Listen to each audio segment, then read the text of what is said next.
नमस्कार। आज हम बात करेंगे 15 ऐसी गलतियों की, ऐसी मिस्टेक्स की जो अक्सर साधक ध्यान में करते हैं और साथ ही हम बात करेंगे कि कैसे आप उन गलतियों को ठीक भी कर सकते हैं। जब आप इस प्रकार उन गलतियों को जानकर, समझकर जब उनको मॉडिफ़ाई कर देंगे, उनको ठीक कर देंगे, तो आप पाएँगे कि आपकी जो ध्यान में जो प्रोग्रेस है, वह पहले से और भी ज़्यादा होने लग जाएगी। तो शुरुआत करते हैं। सबसे पहली गलती हमारे से होती है, वो होती है आसन का चुनाव।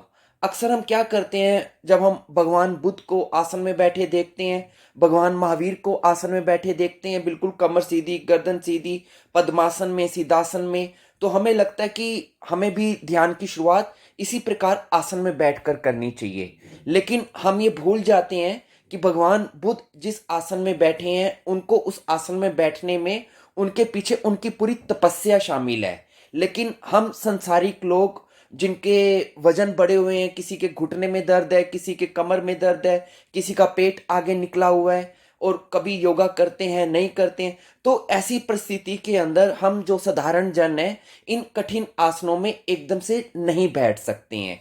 तो होता क्या है, जब हम देखा देखी इन पद्मासन हो, सुखासन हो या सिद्धासन हो, वज्रासन हो, जब जो कठिन प्रकार के आसन हैं, उनमें जब हम बैठना शुरू करते हैं या बैठने की कोशिश करते हैं, तो हमारा शरीर दर्द करने लग जाता है और फिर हमारा ध्यान ध्यान करने में कम और हमारा ध्यान शरीर के उन हिस्सों पे ही अटका रहता है जहां पर हमें दर्द हो रहा होता है। तो इस प्रकार से हमें ध्यान में बैठने में फिर दिक्कत आने लग जाती है।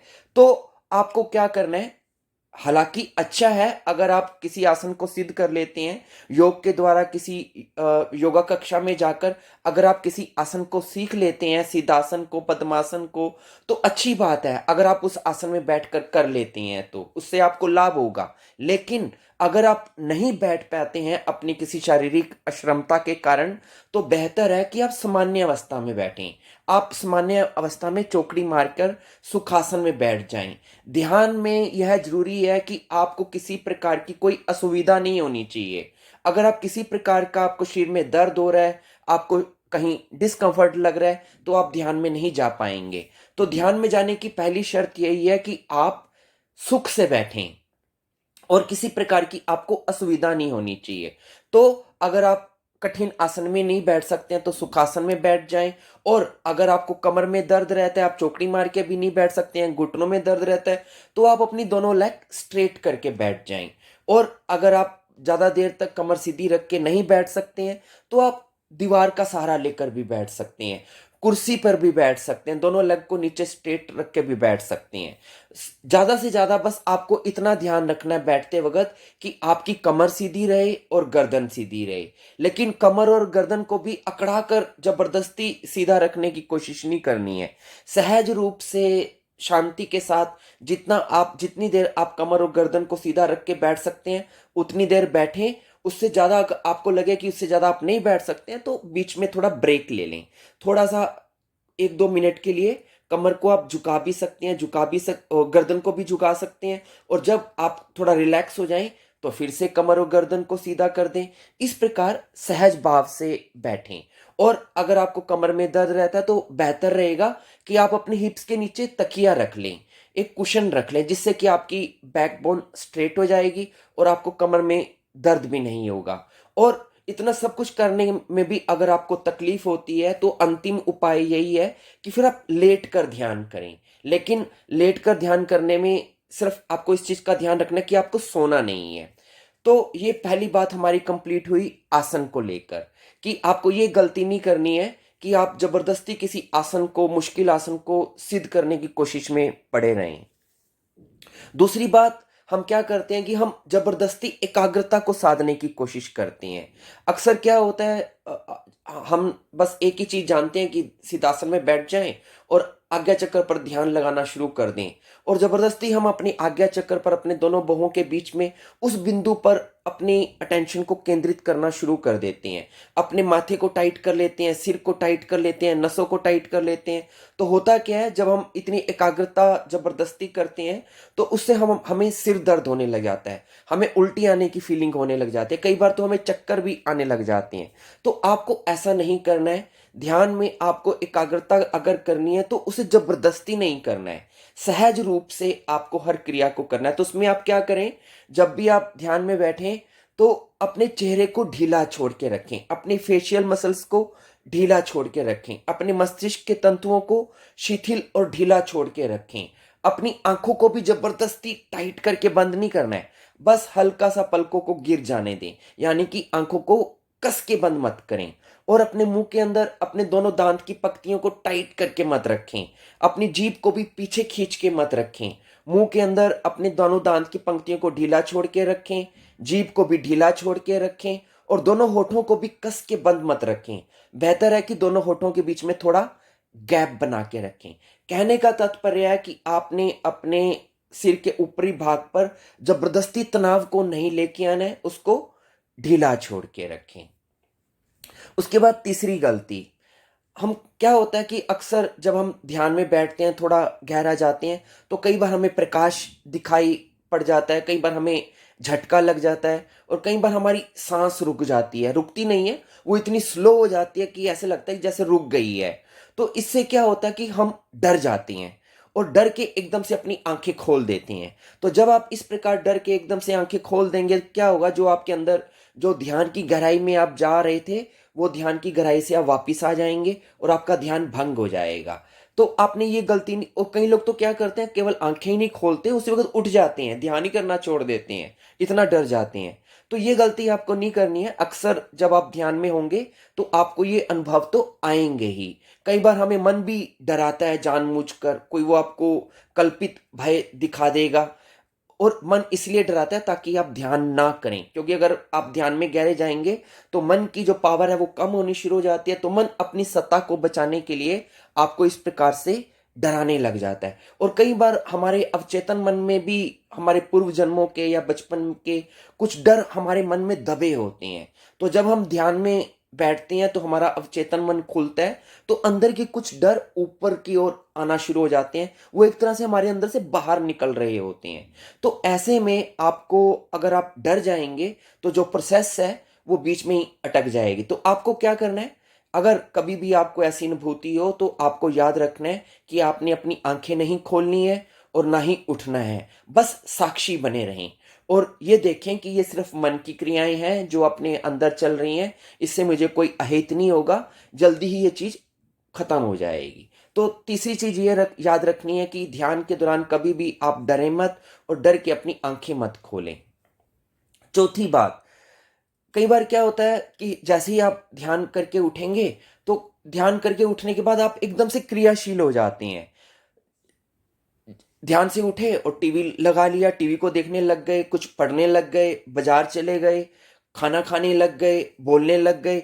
तो जब ध्यान से उठने के बाद अगर आप इस प्रकार की क्रियाओं को करने लग जाएंगे तो क्या होगा, ध्यान करने के बाद आपका एक तो मेटाबॉलिज्म स्लो हो जाता है, तो उसके तुरंत बाद अगर यदि आप खाना खाने बैठ जाएंगे तो आपके अभी जो डाइजेशन सिस्टम है वो रेस्ट पे है, तो एकदम से आप उसे काम पे लगा देंगे। तो जो ऊर्जा आपकी ऊपर गई हुई थी, ऊपर के चक्रों में थी, उस ऊर्जा को वापस मजबूरी में नीचे आना पड़ेगा, क्योंकि अब आपने खाना खाना शुरू कर दिया है तो वो नीचे के चक्र में आ जाएगी। और कई बार जब आप बोलना शुरू कर देते हैं तो जो आपके अंदर ध्यान से शांति उत्पन्न हुई थी, जो मौन पैदा हुआ था आपके अंदर, जो कीमती मौन था, वो आपका भंग हो जाएगा। तो आपने क्या करना है, जब भी आप ध्यान के बाद उठें तो एकदम से क्रियाशील मत हों, ना तो आपको किसी से बात करनी है, मौन रखें, ना खाना खाने बैठ जाएं, ना टीवी देखें, ना समाचार पत्र पढ़ें, ना बाजार में जाएं। उसके बाद ध्यान से उठने के बाद कम से कम आधा पौना घंटा आप मौन में बैठें, शांति के साथ बैठें, अपने गार्डन में जाके बैठ जाएं, पौधों को देखें, पंछियों को देखें, शांत रहें, और धीरे धीरे धीरे आधा पौना घंटा बाद धीरे धीरे सक्रियता में आने की कोशिश करें। एकदम से मत ये चीजें करने लग जाएं, वरना जो कमाई आपने की थी वो आप एकदम से लुटा देंगे। तो चौथी बात आपने क्या करनी है कि एकदम से क्रियाशील नहीं होना है ध्यान से उठने के बाद। पांचवी बात, आप क्या करते हैं कि आप जब ध्यान में बैठते हैं तो अनुभवों की अपेक्षा करने लग जाते हैं कि मैंने तो सुना है कि ध्यान में बैठने से ये अनुभव होता है, ऐसा होता है, वैसा होता है, प्रकाश दिखते हैं, कुंडली जागृत हो जाती है, मुझे तो कुछ हो नहीं रहा है। तो जब आप इस प्रकार की कामना करके इच्छा करके अगर ध्यान में बैठेंगे तो आपको कभी भी अनुभव नहीं होंगे।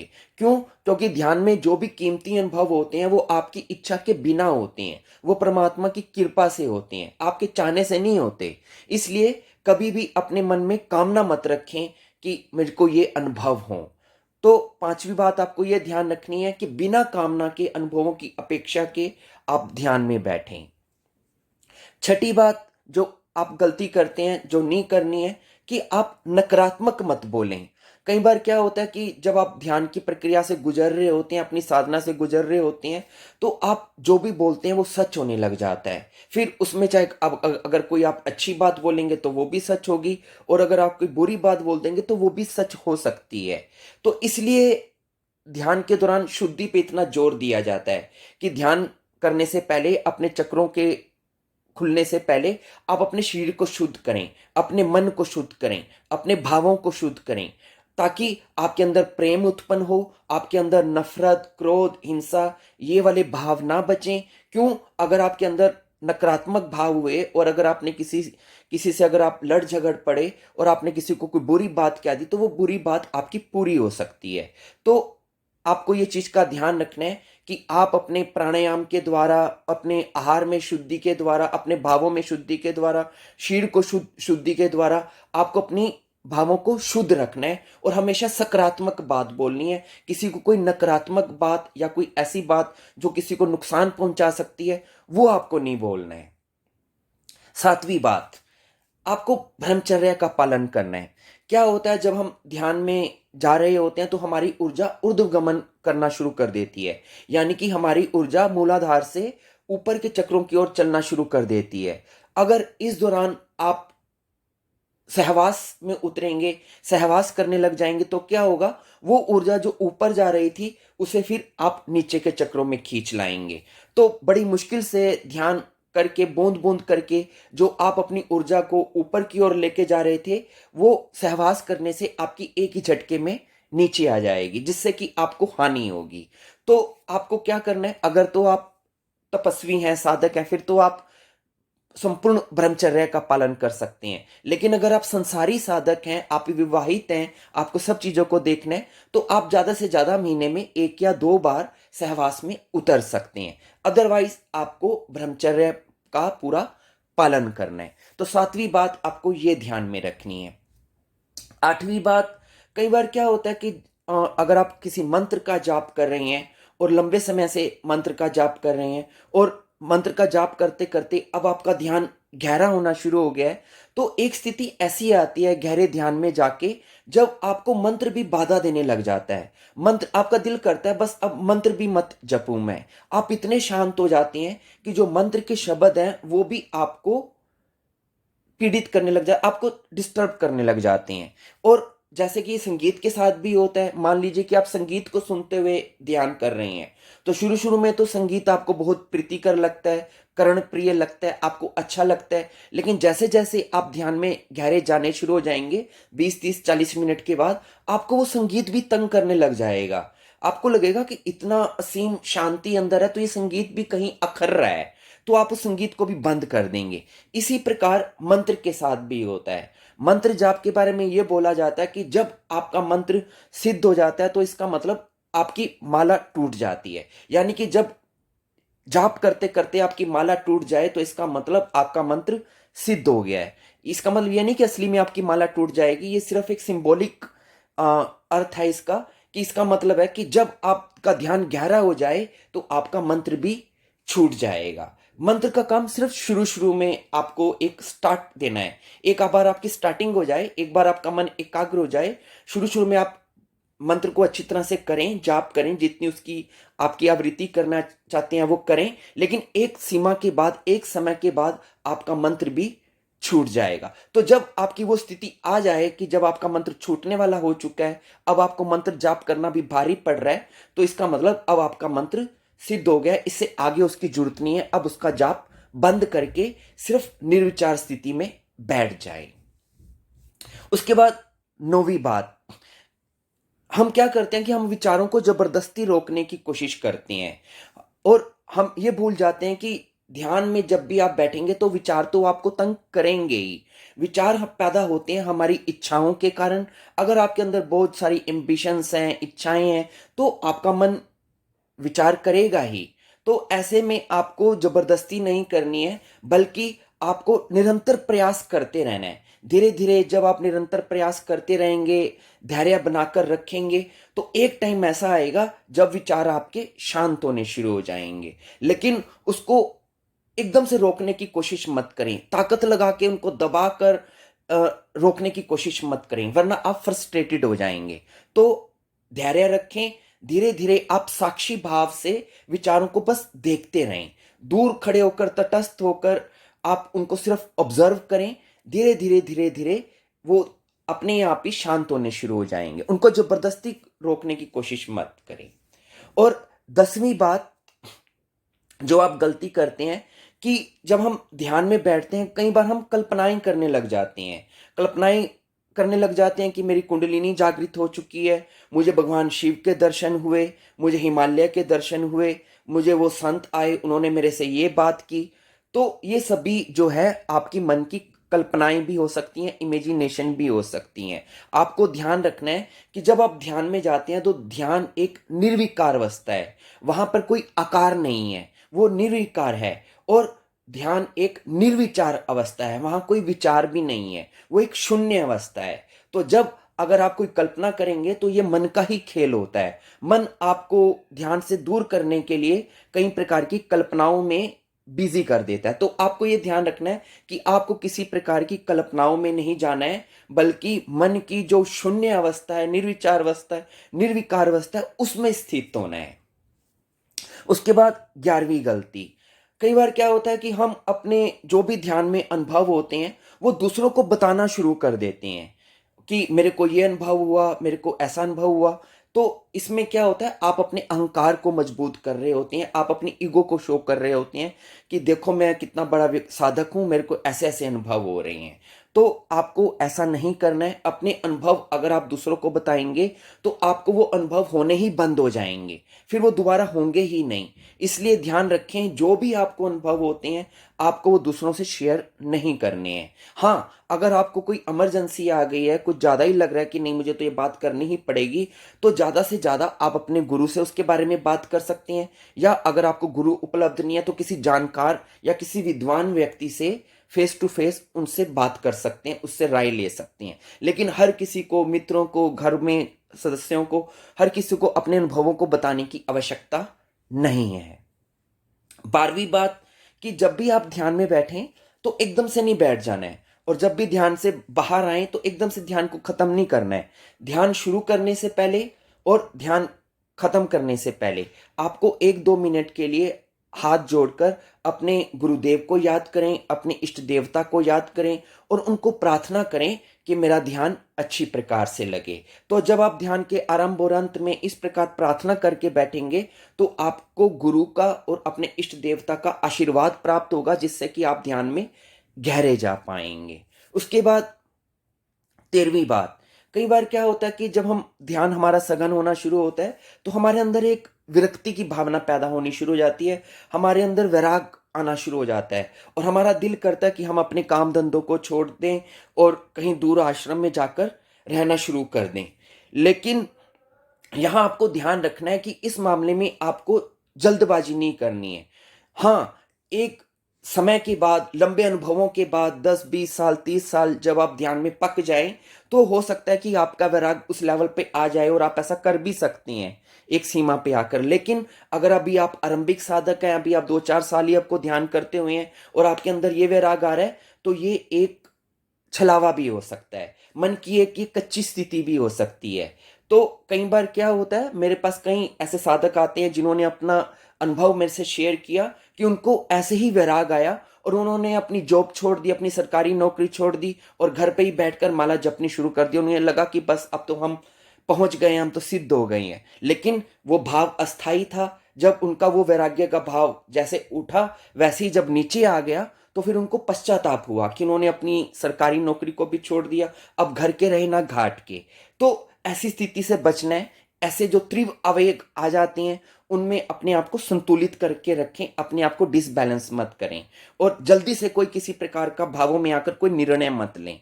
तो 13वीं बात जो मैं आपको कहना चाहता हूं कि इस प्रकार की भावावेग से भी बचें।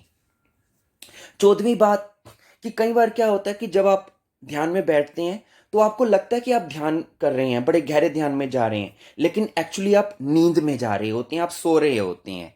तो ये स्वाभाविक ही है क्योंकि एकदम से ध्यान नहीं लगता है और कई बार जब हम ध्यान अगर लग भी जाता है, मन शांत भी हो जाता है, तो जैसे ही मन शांत होता है तो वो सोने लग जाता है क्योंकि मन की एक सहज वृत्ति है कि जब भी वो शांत होगा वो उसे नींद आनी शुरू हो जाएगी। तो इसका मतलब ये नहीं है कि नींद आना गलत है, लेकिन आपको इसमें थोड़ा सा संतुलन लाने की जरूरत है। क्या कि जब भी आप ध्यान में बैठें तो लेट कर ना करें क्योंकि लेट कर करेंगे तो नींद आएगी। खाना खाने के बाद ध्यान में मत बैठें वरना तब भी नींद आएगी। और रात की अपनी 8 घंटे की नींद पूरी करें। अपना जब भी ध्यान में बैठे तो हाथ मुंह धोकर नहा धोकर बैठें। और ब्रह्म मुहूर्त में अगर आप सुबह 3 बजे 4 बजे अगर आप उठ के ध्यान कर रहे हैं तो हो सकता है उस वक्त आपका मन उसके लिए तैयार ना हो, तो शाम को बैठ जाएं। थोड़ा प्राणायाम करें जिससे कि आपके मस्तिष्क में प्राण ऊर्जा आएगी और आपकी नींद दूर होगी। तो इन चीजों से अपने नींद को दूर करें। और अंतिम बात, 15वीं बात कि कई बार क्या हो कि जब आप ध्यान में बैठेंगे आपको लगेगा कि कहीं मेरे कमर में खारिश हो रही है, कभी गर्दन में खारिश हो रही है, कभी कहीं कोई चींटी काट रही है, लेकिन आपको क्या करना है, आपको हिलना नहीं है। ये सिर्फ मन की चालबाजी है आपको हिलाने के लिए, आपका ध्यान भंग करने के लिए, ताकि आप हिलें, खारिश करें और इसी बहाने शरीर हिल जाएगा, मन में विचार आ जाएंगे और आपका ध्यान भंग हो जाएगा। तो ये मन की चाल होती है, कहीं कोई चींटी नहीं काटती है, खारिश भी वो नकली की होती है। आपने बस वहां पर क्या करना है, जब भी आपको खारिश की भावना हो आपने संकल्प से बैठे रहना है और खारिश करने की जरूरत नहीं है। थोड़ा सा आप अपना ध्यान उस तरफ ले जाएं जहां खारिश हो रही है, तो जैसे ही आप अपना ध्यान वहां लेके जाएंगे प्राण ऊर्जा वहां जाएगी तो कुछ सेकंड में वो खारिश की फीलिंग बंद हो जाएगी। तो इस प्रकार आपको हिलना नहीं है और बिना हिले ध्यान में बैठे रहने। तो ये मैंने 15 आपको ऐसी बातें बताई जो अक्सर ध्यान में होती हैं और इन गलतियों में हम आ जाते हैं, मन के झांसे में आ जाते हैं और इससे हमारा ध्यान डिस्टर्ब हो जाता है। तो आगे से जब भी आप ध्यान में बैठें और इन 15 बातों में से अगर कोई बात आपको होती है ध्यान के दौरान तो सावधान हो जाएं, सतर्क हो जाएं और जो सोल्यूशन और जो उपाय मैंने बताए हैं उन उपायों को आप करें तो आप उस चीज से बाहर आ जाएंगे। तो मुझे उम्मीद है मेरी इन सभी बातों से आपको लाभ होगा। धन्यवाद।